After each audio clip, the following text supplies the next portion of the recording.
Welcome to Season 2, Episode 27 of Sunny Side Up, our weekly news broadcast showcasing Lancer life here at Sunny Hills High School. I'm Justin Chung. And I'm Katie Ortega. This week, once again, was full of exciting events from COFA to exciting sports events and much more. Yes, Katie, there's also been some pretty nice weather up here on the hill. Speaking of weather, let's check in with our favorite Fullerton weatherman, Owen, followed by Link Crew updates with Carlos. Thanks, Katie and Justin. Hey, Lancers, it's me, Owen, your favorite Fullerton weatherman, and I'm back with another exciting weather update. This coming week will be a plain old week like always. Just kidding, Lancers. Get excited for this week because we will be seeing some fun changes. Guess what these changes are? It's daylight savings. I know some of you might not be excited because we lose an hour of sleep, but I just love the 7 p.m. sunsets. And we also can't forget that nice warm California weather. Speaking of the weather, let's jump into the weather for this week. Starting the week from Monday to Wednesday, we will be seeing some partly cloudy weather with a high of 69 degrees and a low of 53 degrees. Thursday through Friday will increase just a tad bit, ranging up in the high of 80 degrees and a low of 56 degrees. And finally, this weekend, we'll also see the same with some special changes. Our one and only Link Crew anchor's birthday. Happy birthday, Carlos Arguello. I hope the weather is going to be incredible on your birthday this coming Saturday. That's all for him though, Lancers.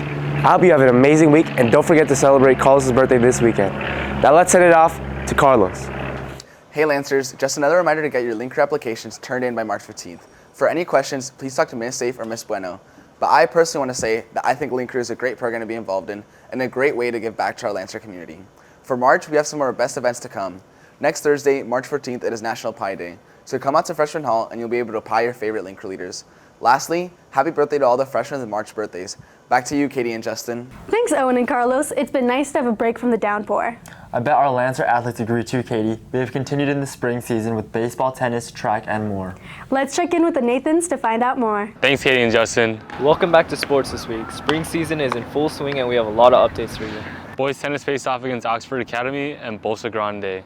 These will be the last preseason games before heading into the league. Good luck, guys. Baseball has 2 home games this week, so make sure to come out and watch. Monday they will play against Southeast and Tuesday versus Laguna Beach. They continue their play on Saturday versus Edison. On the girls' side, softball is packed with games this week. They play Cypress on Tuesday, Artesia on Thursday, and Woodbridge on Friday to close out the week. Today I'm here with varsity softball player Maddie Moreno. Maddie, you've been playing softball at Sunny Hills for 2 years, along with extracurriculars such as ASB. How do you feel about balancing your school life out, and what are some things that you've learned from it? Definitely. So I do ASB and softball at the same time, so I know at times it can be like a lot of work, especially because we have a lot of events outside of ASB, like assemblies, assembly rehearsal. We have athletic games we have to go to, and with softball I also have practices and lessons like that. So I feel like it's definitely hard to keep the two things, in balance. I won't give attention to one thing and more attention to the other one. So definitely I've learned a lot of time management, which is really important, especially because since I'll be playing a sport in college. It's definitely important that I've been learning and growing that aspect of my life. That's a wonderful answer, thank you. On the team, who do you think you have the most chemistry with off and on the field? Okay, so there's probably 3 different people, but it's probably Alexis Perez, Riley Gonzalez, and Haley Palma. I've been friends with them since I came to the school, so it's been easy for me to grow our friendship and stuff. And on the field, Riley's my catcher, so it's important for us to have good chemistry as well. We have she's super funny and we're always talking. Same with Alexis, she's a fellow pitcher of mine, so it's easy to relate to her because she's also a pitcher. And Haley, Haley's been one of my closest friends since sophomore year, so it's been pretty fun to be able to play with them. I can definitely see that. You recently announced your commitment to Southern Utah University to continue your softball career. Congratulations. Could we have a word from you about that? Well, yeah, so I'll be playing at Southern Utah University. It's in Cedar City.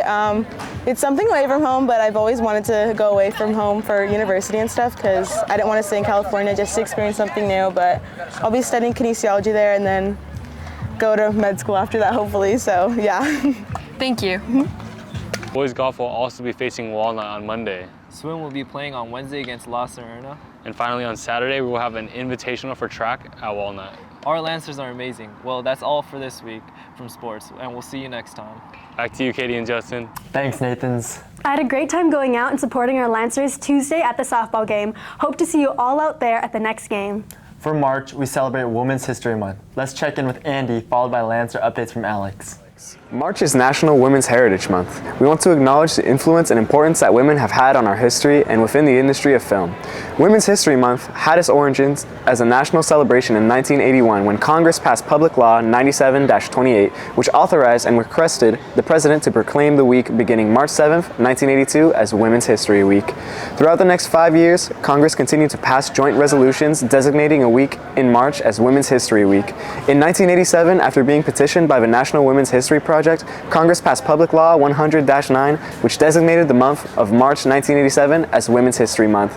These proclamations celebrate the contributions women have made to the United States and recognize the specific achievements women have made over the course of American history in a variety of fields. Each week, we will be spotlighting the contributions of women to events in our history. Number 1. Alice Guy Blanche, who was a pioneer in directing and writing films. She began her work in 1896 and her influence on film is still relevant today. Marie Curie was a pioneering physicist and chemist who conducted groundbreaking research on radioactivity and became the first woman to win a Nobel Prize. 3. Rosa Parks. Her refusal to give up a bus seat to a white passenger sparked the Montgomery bus boycott and became a symbol of the civil rights movement. Number 4. Malala Yousafzai. She's a Pakistani activist for female education and the youngest Nobel Prize laureate. Malala advocates for girls' rights to education and individuality worldwide. Join us in commemorating and encouraging the study, observance, and celebration of the vital role of women in American history. You can check out more information about women's history and achievements on womenshistorymonth.gov. If you're feeling stressed or like you need to talk to someone, come to the Sunny Spot in room 20 to talk to Ms. Ballier, our mental health specialist. Let's talk to her now. So let's start with your name and what you do here. My name is Stacy Ballier, and I am a mental health specialist here at Sunny Hills High School. So what exactly is the Sunny Spot? So the Sunny Spot is a wellness space that is available to all students on campus. It is open Monday through Friday when I'm in here, and it is a space for students to come if they're feeling overwhelmed or anxious and feel like they need to take a little break. Students are welcome to come in here and use this space however they want to. So how exactly can students access the Sunny Spot? Yeah, so if it's during class time, we ask that you visit the front office first and check in with room 5 or room 7 and let them know that you'd like to visit the Sunny Spot. And then they'll give me a call just to make sure that I'm in here, because sometimes I'm running a group or I'm in a meeting, so they want to make sure that I'm in here. And then if it's during break or lunch, I usually keep the door unlocked so students can come in here as they'd like during break or lunch. And what can students expect when they come into the Sunny Spot? So when they come into the Sunny Spot, we do have a QR code to check in. And then after that, students can either utilize the space. There's lots of coloring material. Usually I have cool sounds going. There's aromatherapy. There's like a watercolor thing. Lots of different opportunities to use different coping skills in here. And then also my office is here as well. So if feeling like you need to have a check-in, that's available to you too. Sometimes students just feel like they need a break and they don't want to talk, or they feel like they need to talk to somebody, and either option is okay. Thanks for those updates, Alex and Andy. It's also been fun to support our Lancers in other areas such as dance, music, and theater. I'm so excited to check out the COFA show. I agree, Justin. That reminds me of our wonderful COFA anchors. Please welcome Talitha and Michael. I'm Talitha Arthurs. And I'm Michael Amescua with this week's COFA News. Friday the 1st was the due date for the COFA laureate form. If you have any questions regarding your form, ask your COFA advisor. Today after school is the annual COFA PAC show starting at 3:30. It's one of my favorite events of the year. Mine too. All of the performing art classes will be showcased. And there will be various performances from students, everything from dancing, singing, and acting. Admission is free, so make sure to attend. For underclassmen, this event does count for COFA credit.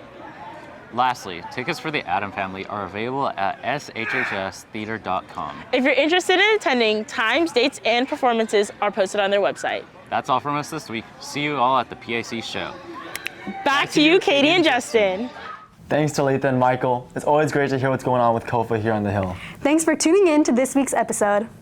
As always, don't forget to stay tuned for more episodes and subscribe to our YouTube channel for any upcoming live streams, recaps, and more. I'm Katie Ortega. I'm Justin Chung. And we'll see you on the sunny side.